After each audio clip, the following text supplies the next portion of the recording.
Una città difficile da visitare, soprattutto se ti muovi con difficoltà o su una sedia a rotelle. Riesplode la polemica sull'accessibilità di Venezia dopo l'ennesima denuncia che questa volta arriva dalla preside di un liceo scientifico di Battipaglia in provincia di Salerno. Tra gli studenti in gita in Veneto la scorsa settimana c'era anche un quindicenne che si muove in sedia a rotelle e che solo grazie all'aiuto dei compagni che hanno sollevato di peso i 100 kg della carrozzina tra calli e soprattutto ponti ha potuto proseguire il giro con loro.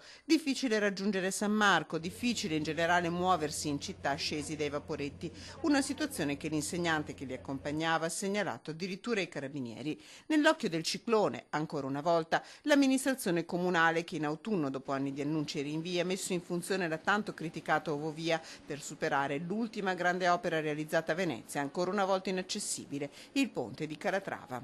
È la realtà della città che è stata costruita così e noi per affrontare il problema dell'accessibilità da anni ormai abbiamo attrezzato e stiamo attrezzando la nostra città nel modo migliore possibile, sapendo conto che è una città particolare e che è una città molto originale.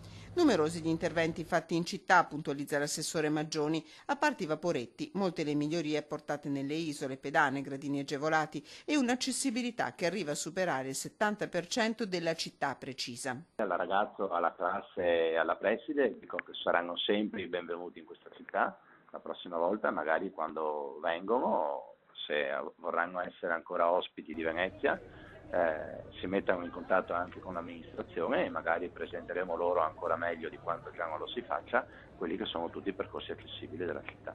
Un posto come Venezia dovrebbe essere accessibile a tutti. Lo sconsolato commento della scolaresca campana che questa gita in Veneto la ricorderà non solo ai noi per le sue bellezze.